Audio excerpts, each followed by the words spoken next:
வெண்முரசு. பன்னிரு படைக்களம் 5. 7 அடுக்குகளாக ஆழ்ந்து சென்ற ஆழுலகங்களின் இருளுக்குள் ரம்பன் அமிழ்ந்து சென்றான்.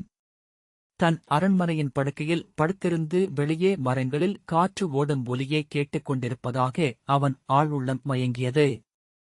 அவனைச் சூழ்ந்து மாநாகங்கள் நாபரக்க நெளிந்தன. எரியும் விழிகளுடன் பாதாள தெய்வங்கள் மிதந்தலைந்தன. பின்பு அவன் சென்று விழுந்த இடத்திலிருந்து மலை போல பேரிடல் கொண்டவனாக எழுந்தான். இருகைகளையும் மார்பில் ஓங்கி அறைந்து இருண்டு சூழ்ந்திருந்த திசைகள் அதிரும்படி பேரொலி எழுப்பினான். அவன் கால்களை எடுத்து வைத்தபோது சூழ்ந்திருந்து உலகின் மலைகள் மேல் இருந்த பெரும்பாறைகள் அதிர்ந்து உருண்டன. நீர்நிலைகளில் அலைகளெழுந்து கரைகளை நக்கிச் சுருண்டன. வாசிப்பது சந்தீப். காலடியில் அவன் கொண்டு வந்த கரும்பனையும் காரானும் கிடந்தன. 2 வயதான கன்னியெருமை இருளில் வழித்து எடுத்து சமைக்கப்பட்ட மின்னும் உடலுடன் ஒளிரும் கண்களுடன் காலடியில் நின்றது. அவன் குனிந்து, "நீ பெண்ணாகி எழுக" என்றான். எருமை விழிகளுடன் அது கைகள் கொண்டு முலைகள் கொண்டு இணைவிரிந்து தொடை முழுத்து பெண்ணென்றாகி எழுந்தது. அவள் குழல் கற்றைகள் எருமை கொம்புகள் போல பின்னால் நீண்டிருந்தன. கரிய மென்னுதடுகள் எருமை மூக்கென ஈரவெம்மை கொண்டிருந்தன. அவள் கண்கள் எருமை விழிகளுக்குரிய மிரட்சியால் பேரழகுடன் திகழ்ந்தன. வலக்கையால் கரும்பனையை எடுத்துக்கொண்டு மீண்டும் பாதாள உலகம் நடுங்க பிளிறியபடி ரம்பன் நடந்தான். அவன் உடலின் ஒவ்வொரு தசையும் ஆற்றல் முழுத்து பருத்திருந்தது. உள்ளுறுப்புகள் ஒவ்வொன்றிலும் வல்லமை இழுபட்டு நின்றது. நெஞ்சில் ஓங்கியறைந்து, "தெய்வங்களே அறைக! எனக்கு நிகராற்றல் கொண்டவன் எவன்?" என்றான். வானம் அச்சொற்களைக் கேட்டு எதிரொலி முழக்கியது. "சொல்க! எவன்?" என்று அவன் மீண்டும் கேட்டான். காலால் நிலத்தை ஓங்கி உதைத்து, "சொல்க! எனக்கு நிகராற்றல் கொண்டவன் எவன்?" என்றான். வெண்ணிருளில் நீர்த்துளியென கனிந்து முழுத்து வந்த பிரம்மன் கரிய முகத்தில் புன்னகையுடன், "நீயே அதை அறிவாய் மைந்தா" என்றார். "இவ்வுலகம் எது?" என்றான் ரம்பன். "இது உனக்கென அமைந்த கீழுலகம். இங்கு நீயே முழுமுதல்வன்" என்றார் பிரம்மன். "இங்கு நான் தோல்வியற்றவன் அல்லவா?" என்றான் ரம்பன். பிரம்மன் புன்னகைத்து, "அதை நீ அறியுமாறு ஆகுக" என்று சொல்லி மறைந்தார்.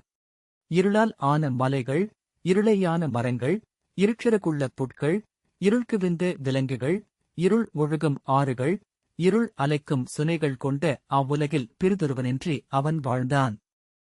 தன் துணைவியாகிய மகிழ்ச்சியுடன் காதலாடினான். ஒருதுளி எஞ்சாமல் அவள் அவனுக்கு தன்னை அளித்தாள். அந்த முழுப்படையலால் அவன் ஆணவம் நிறைவுற்றுத் தருக்கியது. மேலும் மேலுமென அவள் மேல் கவிந்து கடந்து மீண்டும் அணைந்தான். பின்பு அவளிடம் சலிப்பு கொண்டான். "காற்றாலான கோட்டையைக் கடப்பதென உன்னை அடைகிறேன்" என்று அவளிடம் சொன்னான். "நான் என்னை முழுதளிக்கிறேன். என் உள்ளத்தில் எச்சமின்றி நிறைந்திருக்கிறீர்கள்" என்று அவள் சொன்னாள். "ஆம், அதை அறிவேன்.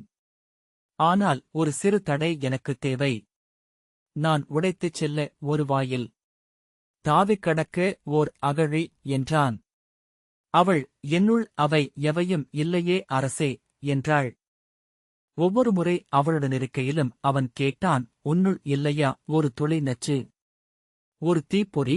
அவள், "என்னுள் நானன்றி ஏதுமில்லை. நானோ உங்கள் அடிபணிபவள் அன்றி வேறல்ல" என்றாள். அவன் ஒரு சிறுபூச்சியாக மாறி அவளுக்குள் சென்று விட விழைந்தான். அவள் கண்களுக்குள் கருத்துக்குள் கருப்பைக்குள் சென்று தேட எண்ணினான். "நீ எனக்கு உன்னை முழுதளிக்க வேண்டும் என்றால் உன்னுள் முழுமை கொண்டிருக்க வேண்டும். இருமையென ஏதும் இருக்கலாகாது" என்று அவளிடம் சொன்னான். "இருமையகற்றி முற்றொருமை கொண்டவள் என்றால் நீ எனக்கிணையானவள், அல்லது என்னைவிட மேலான இறைவடிவம். சொல், உன்னில் எங்குள்ளது அந்த எச்சம்?" அவள் விழிகள் கண்ணீரணிந்தன. "அறியேன், நான் ஏதுமறியேன்" என்றாள். "இல்லை, எங்கோ உள்ளது அத்துளி. அது எழ வேண்டும். அதை நான் வென்றாக வேண்டும். என் ஆற்றல் அங்கே முழுதெழ வேண்டும்." அவள் தழைந்த மென்குரலில், "நான் எளியோள். உங்கள் காலடி தொடரும் நிழல்" என்றாள். கரிய நீரோடையில் அவளுடன் ஆடுகையில் அவனுள் ஓர் எண்ணம் எழுந்தது. இன்று ஒரு புதிய ஆடல். நீ நானாகுக. நான் நீயாகிறேன் என்றான். இல்லை, நடிப்பிலும் அவ்வண்ணமென்றாக என்னால் இயலாது என்றாள் மகிஷி.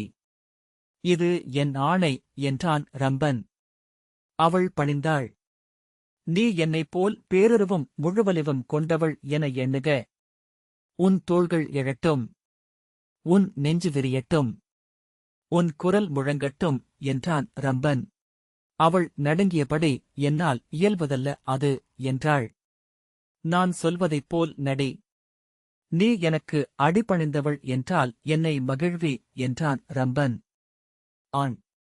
உன் கால்களில் கழல் அணிந்துள்ளாய். உன் நெஞ்சில் ஆரமும் இடையில் சல்லடமும் உள்ளன. அவள் ஆம் என்றாள். அவள் விழிகள் மெல்ல மாறுதலடைந்தன.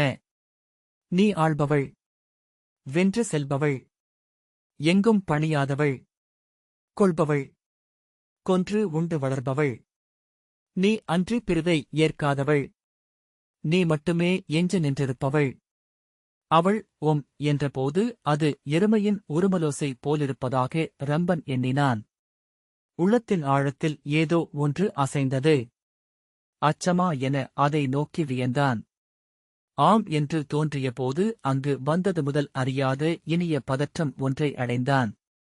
அதை மேலும் அறிய வேண்டுமென விழை விழுந்தது.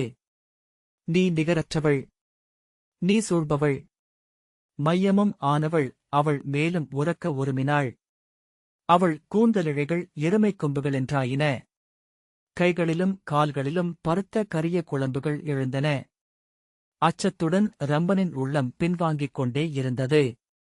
வட்டத்தின் மறுபகுதியென அவ்விசையைதான் ஏற்று பிறிதொரு உள்ளம் அவளை அணுகியது. அவள் எழுந்து இருளென்றான வெண்பரப்பு அதிர பெருங்குரலெடுத்துப் பிளிறினாள். அவன் தலைக்குமேல் அவளுடல் பெருகிக் கொண்டே சென்றது. கரிய மலை போல அவள் எழ அவன் அவள் காலடியில் சிரித்து கீழிறங்கினான். ஆனால் உடல் குளிர்ந்து செயலிழந்த அவ்வச்சத்திலும் அவளை விட்டு விலக அவனால் இயலவில்லை. அவனை சூழ்ந்திருந்த இருளே கைகளாக மாறி அவளை நோக்கி அழுத்தியது. சூழ்ந்த மலைகள் அதிர்ந்து நடுங்க அவள் ஒலியறைந்தாள். குழம்புகளால் தரையை மிதித்து அமரினாள். தனக்குப் பின்னால் எவரோ நின்றிருக்கும் உணர்வை ரம்பன் அடைந்து திரும்பி நோக்கியபோது தன் நிழல் அவளுக்கு நிகரான ஓர் எருமைக்கடாவாக எழுந்து நிற்பதைக் கண்டான். இரு எருமைகளும் மூச்சு சீர தலை தாழ்த்தின. கண்ணிமைகள் மூடித்திறக்க உடல் சிலிர்த்தன. எருமைக்கடா முக்காரமிட்டபடி முன்னங்காலால் மண்ணை உதைத்து பின்தள்ளியது. தலையைத் தாழ்த்தி கொம்புகளை மண்முட்டி கழுத்து மயிர்கள் விளைக்க நின்றது. எருமை அதன் கொம்புகளில் தன் கொம்புகளால் மிக மெல்ல முட்டியது. ஆனால் அவ்விசையில் இரு எருமைகளின் உடல்களிலும் தசைகள் அதிர்ந்தன. கடா கொம்பைச் சரித்து மேலும் வலுவாக முட்டியது. இரு விலங்குகளும் சேர்ந்து மூச்சுவிட்டன. மீண்டும் கொம்புகளால் முட்டிய பின்கால் எடுத்து வைத்து பிரிந்தன. ஒன்றையொன்று நோக்கியபடி அவை அசைவற்று நின்றன. இரு உடல்களிலும் சிலிர்ப்புகள் அசைந்தபடி இருந்தன. விழிகள் கரிய ஒளியுடன் உருண்டன. கடா மூச்சிருந்த கணம் எருமை உருமியபடி மண் பறிந்து பறக்க பாய்ந்து வந்தது.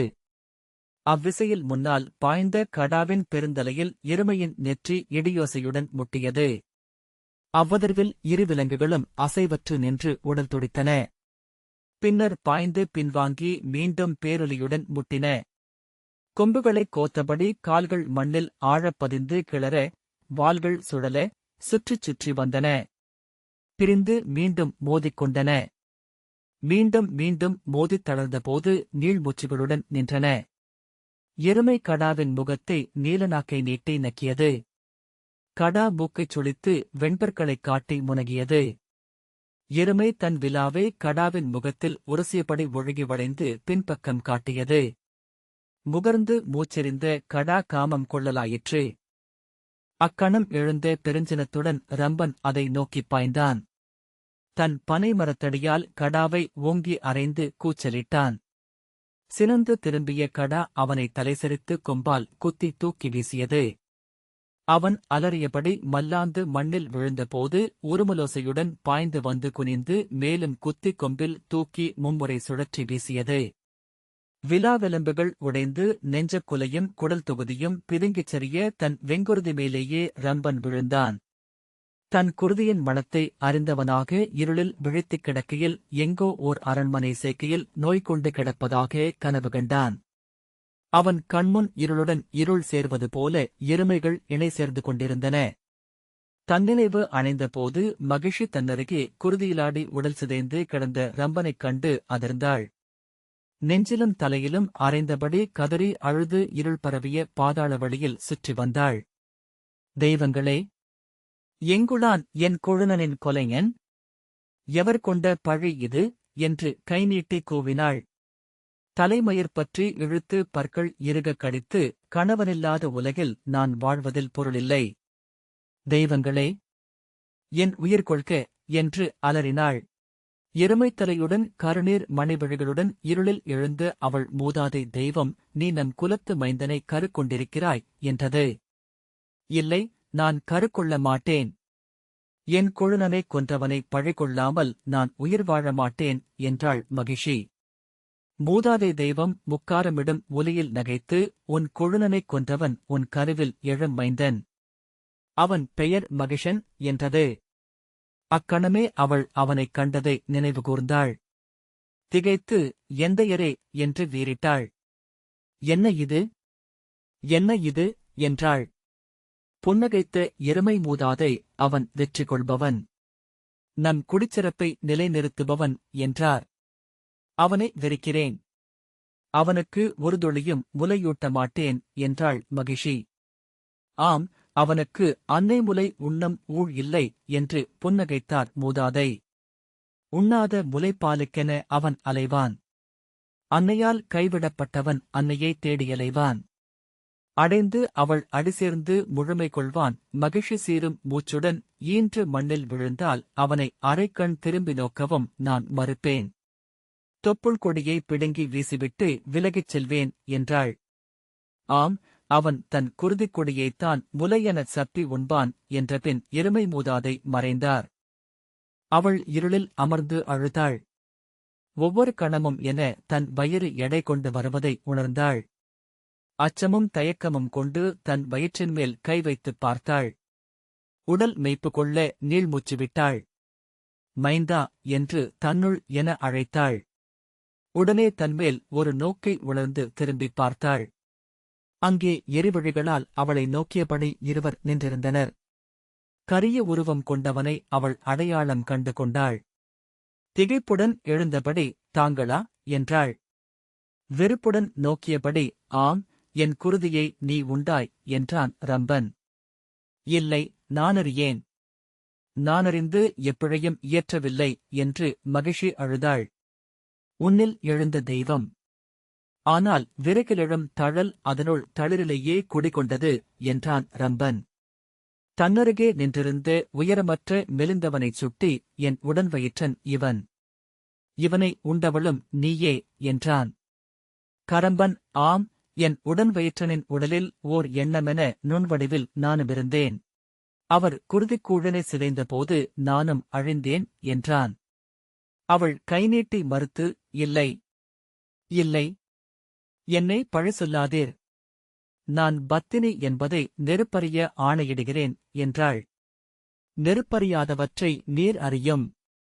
பெண்ணின் கருவறை நீரால் ஆளப்படுகிறது என்றான் ரம்பன். கரம்பன், இதோ உன் வயிற்றுக்குருதியில் ஊறியிருக்கிறோம். உன்னை பிளந்து முளைத்தெழுவோம் என்றான். அவள் கண்ணீருடன், என்னை நம்புங்கள், நான் பிழை செய்யவில்லை என்றாள். உன்னை வெறுக்கிறோம். உன் முகம் காணவும் விழைய மாட்டோம் என்றான் ரம்பன். மண் பிறந்து எழுந்தால் உன்மேல் கொண்ட வெறுப்பால் பெருவலிமை பெறுவோம். கரம்பன், அறிக. துளியொன்றும் விதை என்றாகும் வல்லமை கொண்டது வெறுப்பே என்றான்.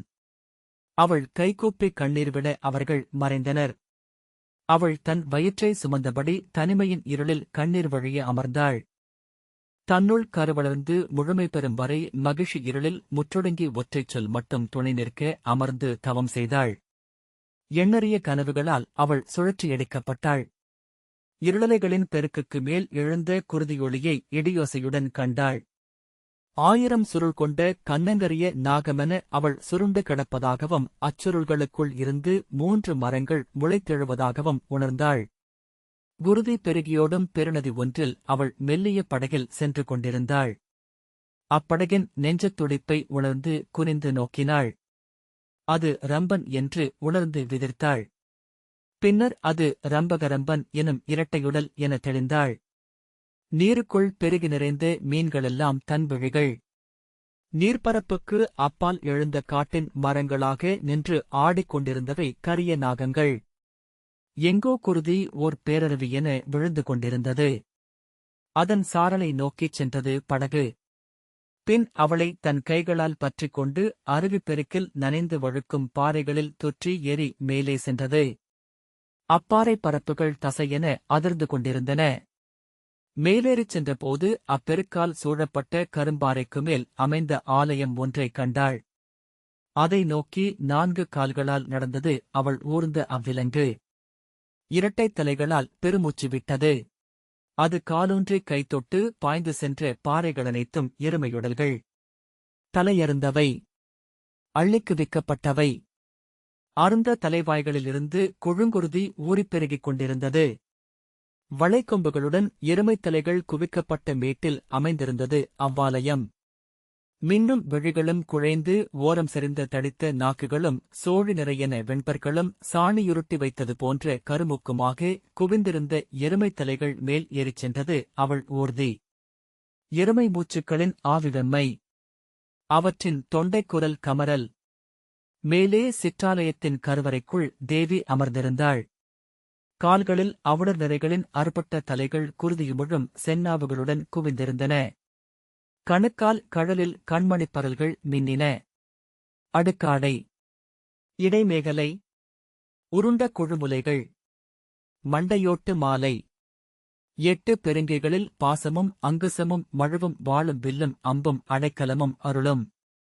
எருமை முகம், நீண்ட கருங்கொம்பு வளைவுகள், தாழ்ந்த நீழ்ச்செவிகள், கருநீர்மை மின்னும் விழிகள். அவள் கைகூப்பினாள். தன் உடலெங்கும் வெம்மை பரவுவதையும் இடதுகால் துடித்து மெல்ல நீள்வதையும் உணர்ந்தாள். சூடான குருதி அவள் உடலில் இருந்து வழிந்தது. அது தன்னுடலில் இருந்து எழுவதென உணர்ந்ததும் வாழ் போழ்ந்த வலியை அறிந்தாள். தன் உடல் கிழித்து வெளிவந்த மகவை கால்களால் உணர்ந்தும் அவள் விழிதிருப்பி நோக்கவில்லை.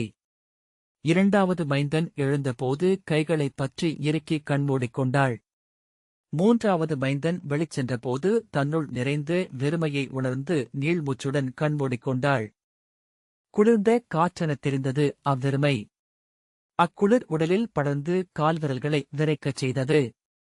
கெண்டைக்கால் தசை இழுபட்டு இறுகியது. கைகளும் கழுத்தும் மெய்ப்பு கொண்டன. வலக்கையை மண்ணில் ஊன்றி கால் மடித்து எழுந்து இருள் சூழ்ந்த தென்திசை நோக்கிச் சென்றாள். அவளைச் சூழ்ந்து காற்று குளிர்ந்து பறந்தது. பின் அதில் மூச்சுக்களை உணர்ந்தாள். மெல்லிய குரல்கள் கேட்கத் தொடங்கின. அன்னையரே என்றாள். சொல் குழந்தை என்றது தளர்ந்த முதுகுரல் ஒன்று. குளிர்கிறது. என் தசைகள் விதிர்க்கின்றன. அன்னை நீள்மூச்செறிந்து ஆம், குருதியே வெம்மை. அது முழுக்க வெளியேறியிருக்கிறது என்றாள். மகிஷி, நான் அனலை விழைகிறேன். எரிய விரும்புகிறேன் என்றாள். அன்னை பெருமூச்சு விட்டாள். எனக்கு சிதை ஒருக்குக என்றாள் மகிஷி. ஆம் என்றாள் அன்னை. அவள் தன்னெதிரே எரிந்து எழுந்த தழலைக் கண்டாள். அதை அணுகியபோது அவள் உடலில் வெம்மை குடியேறியது. நரம்புகள் மீண்டும் இறுகி தசைகள் உயிர் படைந்தன. கைகூப்பியபடி அதை அணுகினாள். நான் சிந்தையாலும் பிழை செய்யவில்லை எனில் இந்நெருப்பு என்னை விண்சேர்க்கட்டும் என்றாள். மெல்ல காலடி எடுத்து வைத்து நெருப்புள் புகுந்தாள். அவளை அணைத்து உள்ளிழுத்துக் கொண்ட நெருப்புக்கு அடியில் ஒரு சிறிய பாதை இருப்பதைக் கண்டாள். அவள் உடல் உருகி அதில் வழிந்தது. ஆவி என்றாகி அவள் நெருப்பின் செந்நிறப் படிக்கட்டுகளில் ஏறி அதன் கருநிற நூலேணியைப் பற்றிக் கொண்டு மேலெழுந்தாள். நிறமற்ற சிறகுகள் சூடி வானிலெழுந்து பறந்தாள். அங்கே 100 கைகள் அவளுக்காக நீண்டிருந்தன. 100 கனிந்த புன்னகைகள் அவளை எதிர்கொண்டன. அவற்றால் அள்ளித்தூக்கப்பட்டு அவள் விண்ணில் அமர்ந்தாள். அன்னையரே, நான் பிழை செய்யவில்லை என்றாள் மகிஷி. ஆம், நீ பிழை ஏதும் செய்யவில்லை. அது எவ்வண்ணமோ அவ்வண்ணமே உன்னிலும் நிகழ்ந்தது என்றாள் மூதன்னை. அதை அவர்கள் இப்போதே